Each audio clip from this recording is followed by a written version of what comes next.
Vamos a este código deontológico del internauta. Nosotros lo hemos bautizado, o Jaume Farrerons, esto es obra de Jaume Farrerons, el CDI, ¿vale? Y esto es un borrador. Insisto, os invitamos a que dejéis vuestros comentarios, dar un like, si estáis viendo este vídeo en YouTube, dejar un like, el algoritmo así le confundimos un poquito. ¿Y qué os parece? Bien, repito que esto es un borrador. Dice así.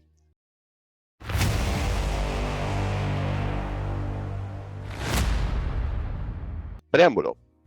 La finalidad principal de este código es promover el principio de veracidad como pauta de conducta de los internautas, incluidos los administradores y moderadores de los debates, y la subordinación de cualquiera otros intereses a la difusión en la red de información fundamentada, combatiendo los bulos, las mentiras y las fake news, las informaciones inexactas o parciales, los insultos o difamaciones y, en general, la pseudoinformación que contribuya a la manipulación de la opinión pública y, en consecuencia, a la distorsión de los procesos sociales y culturales de ilustración que hacen posible la existencia de una verdadera democracia. El objeto de este código es Internet y la información difundida por dicho medio, cualquiera que sea su formato, escrito, visual o audio, en cualquier idioma, territorio o ámbito social y profesional. El CDI, Código Deontológico del Internauta, no solo rige en consecuencia para los usuarios particulares, sino también para las plataformas privadas que vulneran sus propias normas comunitarias, abusan de las mismas o utilizan técnicas fraudulentas para promocionar o invisibilizar a internautas y sitios en función de criterios ajenos a la objetividad de la información. Este CDI se fundamenta en la ética del diálogo y erige como modelo la comunidad ideal de diálogo en los términos generales definidos por los filósofos alemanes K.O. Appel y Jürgen Habermas, así como otros pensadores que hayan hecho o hagan en el futuro aportaciones al concepto en cuestión. El CDI aplicará de forma subsidiaria los preceptos de los códigos deontológicos periodísticos en todas aquellas actividades que el internauta comparta con los profesionales de la información, incluidos los métodos de investigación y verificación de fuentes, noticias e informes. Cuando la complejidad de la materia lo requiera, el internauta deberá aplicar, además de los periodísticos, todos aquellos preceptos metodológicos que la investigación universitaria acepta para dar por válida una conclusión y difundirla por la red.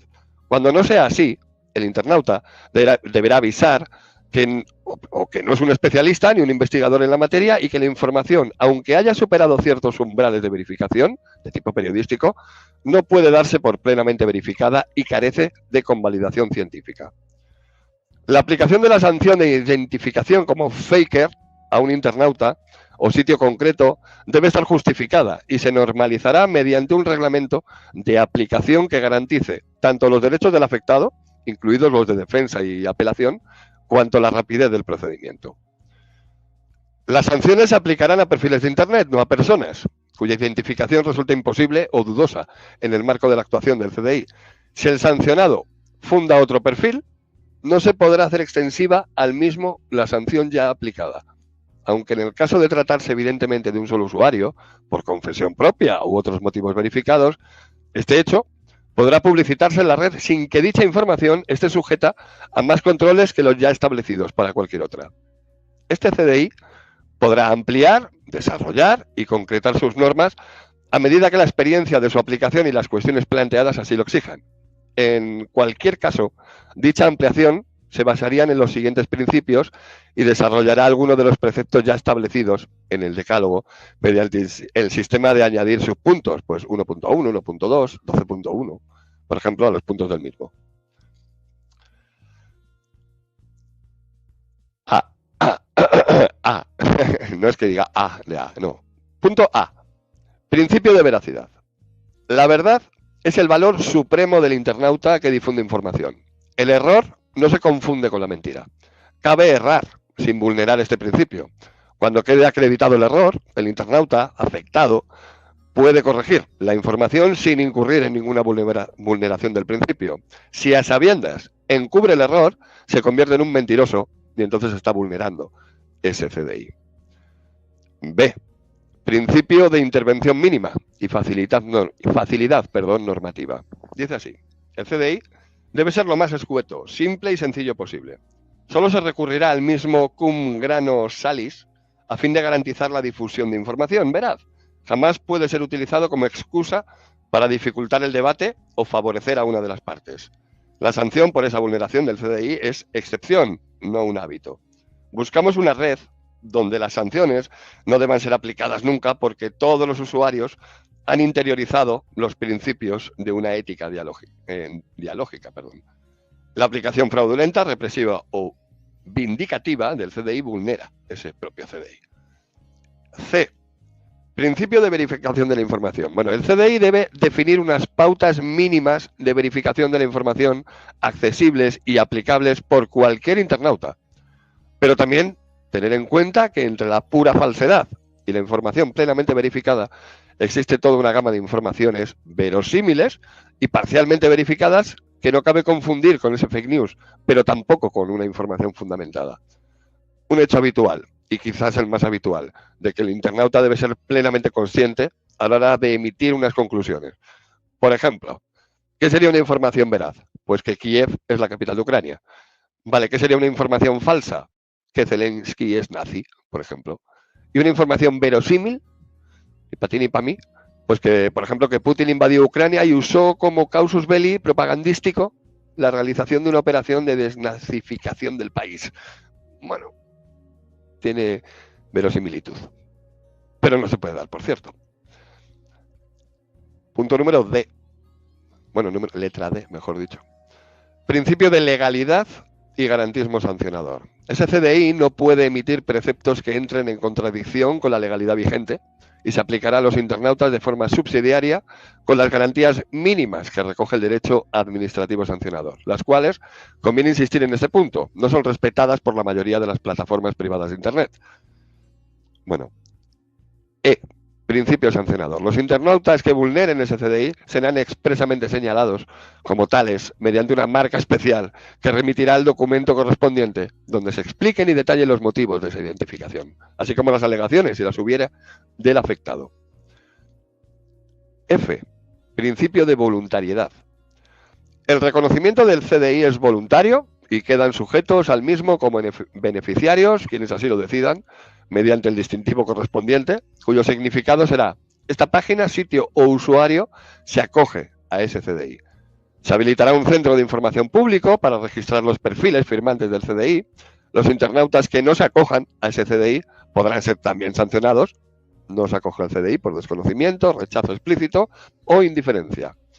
Esos internautas que no se acogen al CDI renuncian de facto al derecho de apelación y en general no podrán reclamar sus derechos de defensa como una exigencia de ese CDI.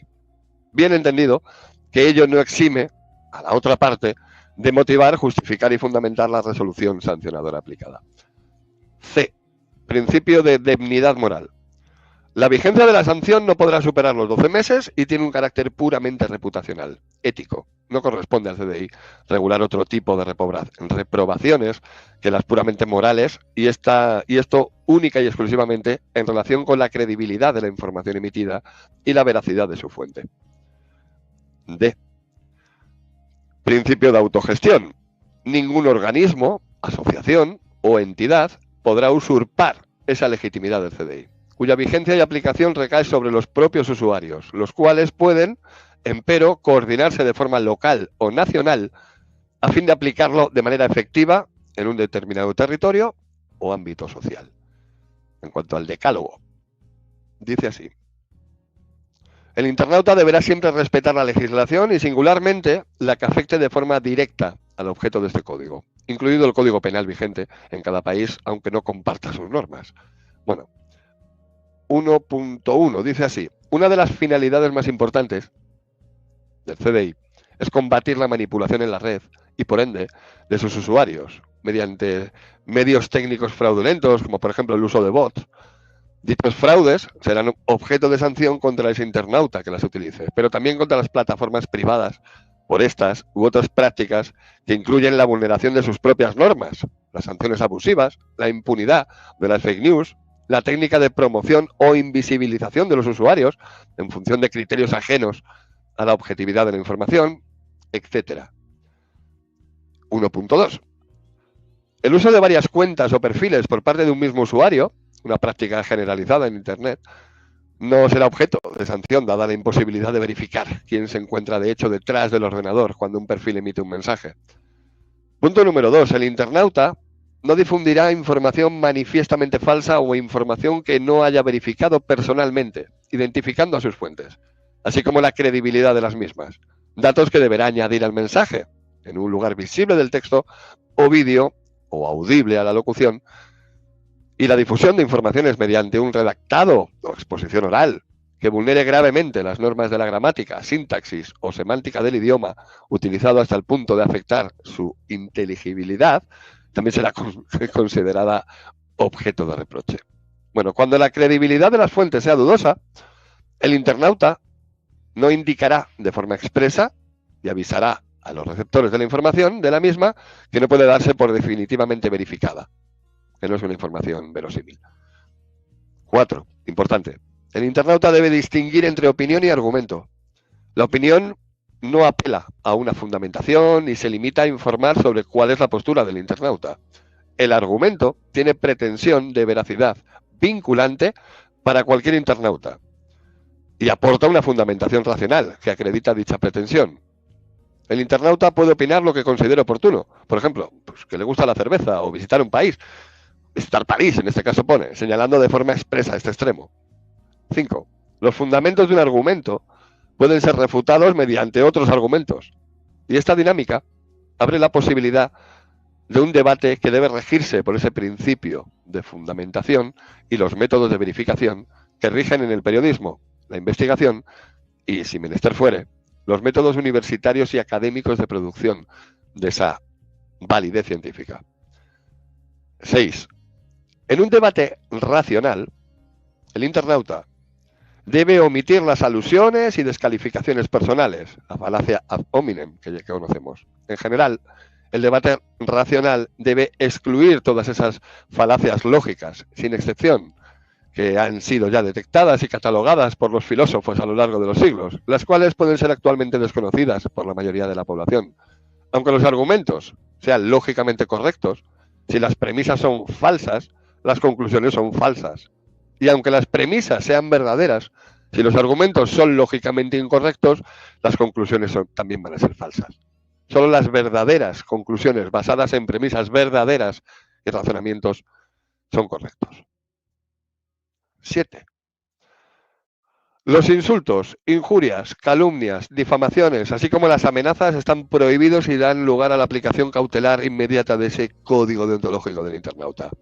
8. Quienes hayan vulnerado ese CDI no pueden apelar al mismo CDI para defender sus derechos. Por ejemplo, el internauta que haya insultado pierde el derecho de denunciar la vulneración de ese CDI cuando los afectados en legítima defensa respondan a sus insultos, en el marco de esa misma interacción o de la interacción con el internauta que actúe abusivamente y pisotee ese CDI de manera habitual, lo que es conocido como troll. Yo aquí entiendo que si tú me insultas, pues yo te puedo insultar y no estoy vulnerando nada. A tomar por culo. 9. Ya vamos terminando. El internauta no podrá ignorar los argumentos fundamentados de su interlocutor cuando ponga en evidencia la falsedad de la información que difunde. La omisión de respuesta argumentada sin causa justificada, repito, la omisión de respuesta argumentada sin causa justificada vulnera ese CDI y convierte el posible error en engaño consciente. El internauta interpelado deberá acusar recibo de la denuncia por vulneración e indicar un plazo de respuesta.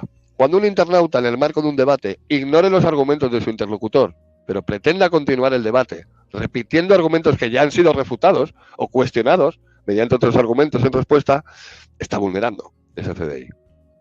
Me vienen 1000 ejemplos a la cabeza. Punto número 10 y último. El internauta que interaccione con perfiles sancionados o que vulneren manifiestamente el CDI podrán ignorar sus mensajes e interpelaciones, explicando los motivos sin que ello suponga una vulneración del CDI. En general, la práctica de las sanciones a los fakers se concretará en la omisión de respuesta, el vacío comunitario dentro de la red de Internet. Quien se coloca fuera del debate como consecuencia de sus imposturas no puede pretender intervenir e influir en el mismo. Fin. Esto ha sido redactado por el doctor Jaume Farrerons, nosotros en marca-hispánica.eu. Esto es un borrador, repito, lo publicaremos para que la gente se lo pueda descargar o leer directamente desde la página. Y esto, insisto, en que es un borrador. Animamos a la gente a que en nuestros foros o los foros de la web o en los comentarios, en el cajetín de YouTube, etcétera, etcétera, pongáis vuestros comentarios, vuestra opinión, si quitaríais algo, si añadiríais algo, etcétera, etcétera.